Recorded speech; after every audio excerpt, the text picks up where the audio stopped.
All right, time for another video. Uh, a lot of, well, not a lot of people. Some people have asked me whether I would make any changes to the curriculum that's in the book, in the Kabbalah Magic and the Great Work of Self-Transformation book. They asked me, it's been was 2006 was the release date. Have you made changes? Um, I've made all kinds of changes actually for students that I've worked with personally. Because working with a teacher, then you have sort of the luxury of being able to change the curriculum under the guidance of that teacher. Okay. Working without a teacher, though, we don't change anything. Okay. So the book itself, I wouldn't change anything in regards to the curriculum, with one exception, and that is the breath work. Okay, so because I've learned a lot about the breath since I've taken up the discipline of freediving, um, there's new and improved breath work involved. Okay, and so what I'm going to go over now is the breath work that is assigned to each of the grades. Okay, so I've changed the breath work that is assigned to each one of the grades. Okay, if you've been doing the original breath work that was assigned, that's fine. Just know that this new breath work is better. Okay, and if you want to switch over to it, that's fine. Okay, anybody can do any of these breathing techniques at any time. Okay, uh, some of them have profound effects on the body. Some of them have minor effects on the body. Uh, if you get some profound effects, it's your responsibility to stay on an even keel. Don't go overboard and start tweaking the settings of your body because you've discovered this new science of breathing. Okay, some moderation is helpful. And always recommend that you should take complete responsibility for the results you get from your work. Okay. So if you're going to do any of these breathing techniques, the responsibility is yours. Okay, for the results that you're getting. Okay. All right. So uh, in the online publication called Forbidden Realms, there's an article called Breathing to Restore Primal Health. So most of the breathing techniques I'm going to talk about um, in this presentation are in that article.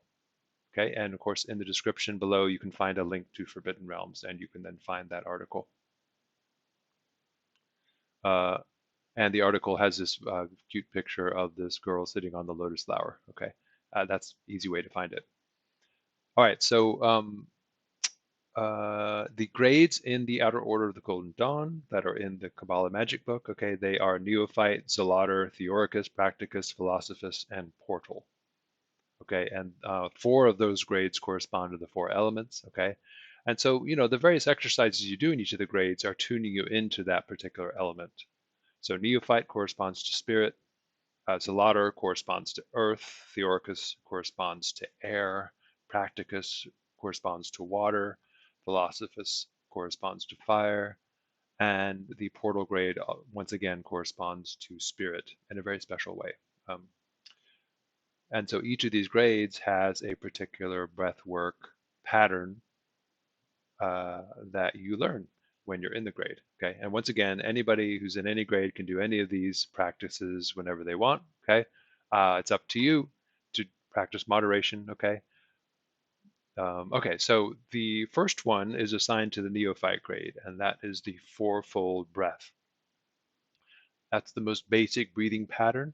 It doesn't have any startling effects on the body. It's more of an evening out, leveling out effect on the mind. Helps you relax, helps you let go of the day. It helps you concentrate if you want to concentrate on something.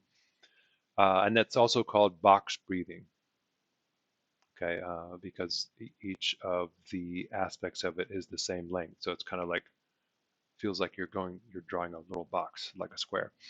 Okay, so the way it works is when you, as a default, when you're doing these breath work exercises, when you breathe in, it's always through the nose. And sometimes when you're breathing out, you can breathe out through the mouth. Okay. Uh, but when it comes to healthy breathing, though, breathing through the nose is a must throughout our day, we should be walking around with our mouths closed and breathe through the nose. I am aware that some people are unable to breathe through their noses. That's very serious. That's a very serious health condition, and if that is the case for you, you're going to have to do something. I suggest urgently to restore the breathing to your nose again. What happens is if you're a mouth breather, your nose can actually start to close up, and then you develop all kinds of sinus issues. Okay, so hopefully you have a relatively healthy, open sinus cavity, and you can breathe through the nose freely. Naturally, if you have a cold, that can be a problem. Okay, if the nose is obstructed, you can still use the mouth and get some benefit from these exercises. Okay, but if you are unable to breathe through the nose, once again, that's a serious health condition, and there are major repercussions that result from that. Okay, breathing through the nose is so important to your health. Uh, and if anybody wants more information on that, I can recommend a book. Just contact me. Okay. All right. So for the neophyte grade, that is the fourfold breath. You breathe into the count of 4, hold the breath for the count of 4, breathe out for the count of 4, and then you hold the breath out for the count of 4, and then you repeat that cycle. Very simple. Okay. And you can do that entirely through the nose, or if you want, you can breathe out through the mouth. Okay. Okay, so in the Zalatar grade, then we have the advanced fourfold breath. Same pattern again. Ooh, I didn't go through my little things. Let's see. Right, fourfold breath. That's simply 4, 4, 4, 4. That's why they call it box breathing, because each side of the breath, it's like you're going through a little square, and drawing a little square, has 4 counts. Then we have, okay, the advanced fourfold breath. It's the same pattern again, except the out breath can now be held out longer. Okay, so you would breathe into the count of 4, hold for the count of 4, breathe out for the count of 4, and then hold the breath out for 4, 8, 12, or 16 seconds, or even more. And you want to proceed by counts of 4. Okay, so beyond 16, then you have 20.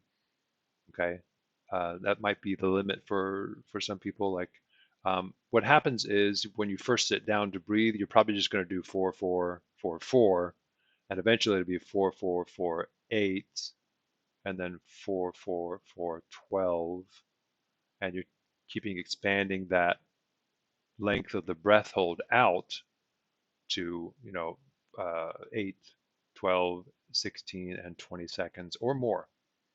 Okay, and you want to hold the breath out until you get the slight urge to breathe, not until you're gasping for air. Okay, but you're holding the breath out until you get that slight urge to breathe. Okay, and yeah, the goal sort of is to keep extending the length of that out breath hold so that your body becomes increasingly tolerant to carbon dioxide. Accumulating carbon dioxide in your cells is important. Carbon dioxide is a nutrient. And if you want to learn more about that, you can read the article called Is Holding Your Breath Good for You? That's article number 1 in Forbidden Realms. Okay. Uh, Numerous people have contacted me after reading that article, and they have said, this thing has changed my life. Thank you so much. They were breathing too much, they were expelling too much CO2, and it was causing all kinds of problems for them. Most people breathe way too much. Okay, and that article can explain what's going on with the breath in that regard. Okay, so breathing is so important for health. Breathing, well, actually, less breathing is so important to your health. You have no idea if you haven't seen these things before. All right, so in the Theoricus grade, there's another practice called minding the gate. Okay, and once again, you can find that in the article called Breathing to Restore Primal Health. I'm not going to go into details about it there, but for the breath work in that the Orcus grade, you would use minding the gate. Okay, minding the gate can be done all throughout the day. Okay, it's kind of challenging to do that, but it is a very, very helpful exercise uh, to adopt. Okay, it will change if you're not into reducing your breathing. Minding the gate will change your life. It will change. One of the things it did for me, I would walk around and my hands would always be cold. I live in Florida too. It's the weirdest thing, right? Suddenly I never have cold. I don't have cold hands anymore. My hands would warm up, and apparently this was something to do with the CO2 dysregulation in my body. I was breathing too much. I was a nervous airhead type person, So learning how to breathe less would settle down my metabolism, and then my metabolism would work better, and my body heat would generate more evenly throughout the body. Really cool stuff. All right, in the practicus grade, there is the dead breath. This one we're going to go into in depth, okay? The dead breath can be performed anywhere, okay? Even while you're driving, okay? Some of these breathing techniques you wouldn't want to do while you're driving, okay? Yes, you could do the dead breath while you're driving. You could also do minding the gate while you're driving. All right, so the dead breath is simply, there we go. I have to move on to the next slide. Okay. Um, the dead breath is a great practice to adopt simply to increase relaxation and to decrease the stress response. Uh, so it's a breathing technique that I use for freediving, actually. It will work if you're wearing a mask and a snorkel. So if you're only breathing through the mouth, as happens then, it will work for that. Okay. But once again, when if you're not wearing a mask for free diving, you would breathe in through the nose and then out through the mouth. Okay. The way it works is quite simple. You well, okay. The most important thing though, and this is really, really important. So when you're doing the dead breath, you want to practice what they call vase breathing or belly breathing. And in order to do that, you can just put your hands on your rib cage, the lower part of your rib cage. And so you want to take a breath in. And as you do that, you want to restrain your rib cage breathing. Your ribs should not expand. Only the belly expands. Okay? And you start to notice how that feels. Okay, so it's a very simple feeling where the belly is expanding and nothing else is expanding. It can actually be quite a good feeling. Okay, if you do this while you're driving, that's probably the best. Many people have such an aversion to expanding the belly because makes me fat. Now I look fat. Um, Whatever. If you're driving, nobody can see you, right? So let that belly go really big pregnant baby there. Okay. Um, and so that's important.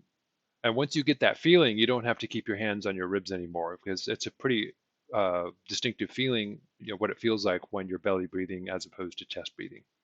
Okay. Chest breathing stimulates the stress response, okay, a little bit. That's why we want to restrain the chest breathing. And the belly breathing stimulates the relaxation response. That's why we do it, okay? Another thing about the breath is that the in breath tends to slightly stimulate the stress response, okay? And the out breath actually stimulates the relaxation response. It's easy to note if you are listening to your heartbeat through a stethoscope. When you breathe in, the heart rate increases. When you breathe out, the heart rate decreases. That's normal. That should be happening. And that's simply because when you breathe in, the stress response revs up a little bit, and when you breathe out, the relaxation response kicks in a little bit. For the dead breath, the intention then is to use simple mathematics to increase the stress response. You spend more time breathing out than you spend breathing in. Okay. In addition to that, you're only using the belly to breathe. Okay, so in other words, since you're spending more time breathing out, you're delivering more um, stimulation to the parasympathetic nervous system. Okay, and of course the the belly breathing does that as well. Okay, and you're not allowing the chest breathing to stimulate the stress response. And so it's very simple. Then once you get these principles down, you breathe in to the count of 4. Once again, only in the belly, right? And then you hold the breath for the count of 4, and then you breathe out for the count of 8. And as you do that, you make an S sound.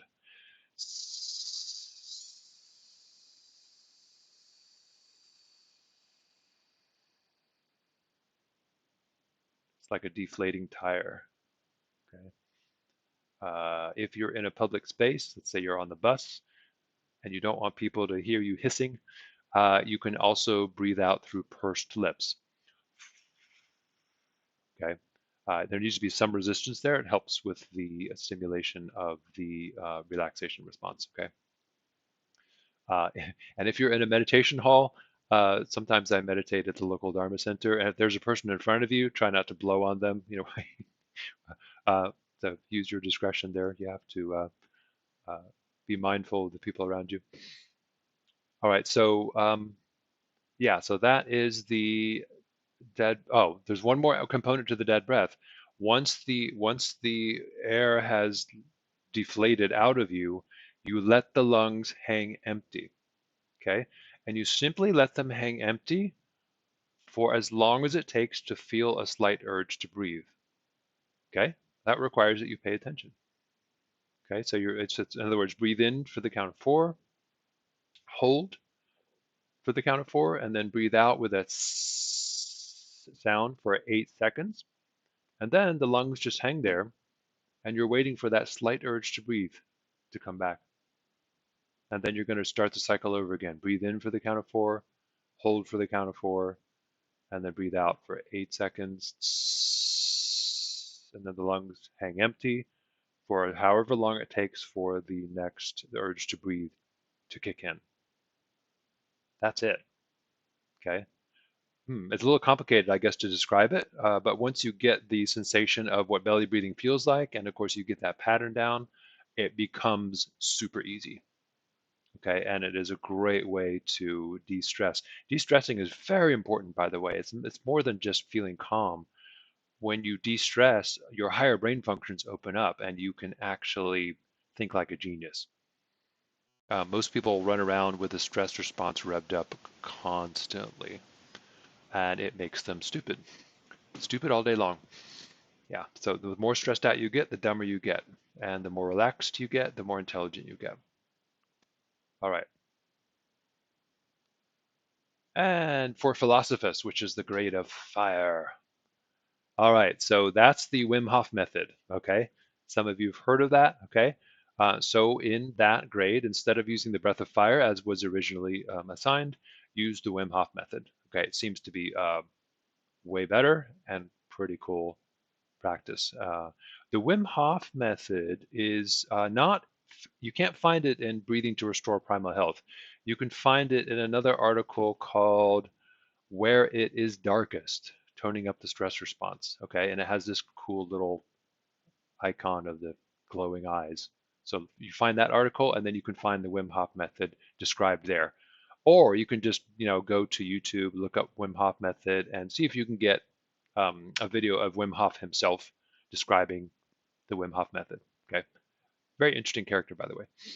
Um, all right, so the Wim Hof method is for the grade of fire, which is Philosophus. Okay, and then the last one is the witchy breath. That's what I've started calling it that. Okay, um, so in the portal grade, or just as an all-purpose breathing technique that you can use for meditation time, you can use 3, 7, 9, 13 breath. Okay. Uh, these are the reason I call it the witchy breath is because these are all witchy numbers. All right. So the number 3 corresponds to Bina, which is the sphera of death. Okay, it's the sphera of the sacred feminine, and yeah, so this corresponds to the portal grade, okay, which is it's a very female grade because it's all about the womb and darkness and gestation, and it's the womb through which the Christ comes out into the world, sort of thing, right? And so, yeah, there's a lot of mythology to learn as you go through the grade systems. Okay, but anyway, these are all like feminine numbers, and so they work really well for the portal grade. So the number 3 is the number for Bina. Number 7 is the number of astrological planets, at least in the old classical system, the Aristotelian system of astrology. And the 9 is the number of the goddess and the number for the moon. And 13 is the number of lunar months in a year, which is also sacred, sort of witchy numbers. These are all witchcraft numbers, right? Um, and this is quite simple, really. The witchy breath is you would breathe in through the nose and out through the mouth, or use the nose only, fine, whichever. Um, but whenever you're breathing in, it should always be the nose if you're able to. So in to the count of 3, out to the count of, no, sorry, in to the count of 3, hold for the count of 7, out for the count of 9, and then hold the breath out for 13. Okay. If you just sit down to start this breath, you might not be able to hold the breath comfortably out for 13 seconds, and that's fine. Okay. In fact, you might want to skip the 13 phase at first until your body settles down and you get more oxygenated, and then start to incorporate the 13-second out breath hold. Okay. Uh, that long suspension of breath for the out breath is very helpful for accumulating CO2. Okay, just doing lots of deep breaths are actually not good for you. If you spend a lot of time breathing because you think breathing more is good for you, no, it is not actually.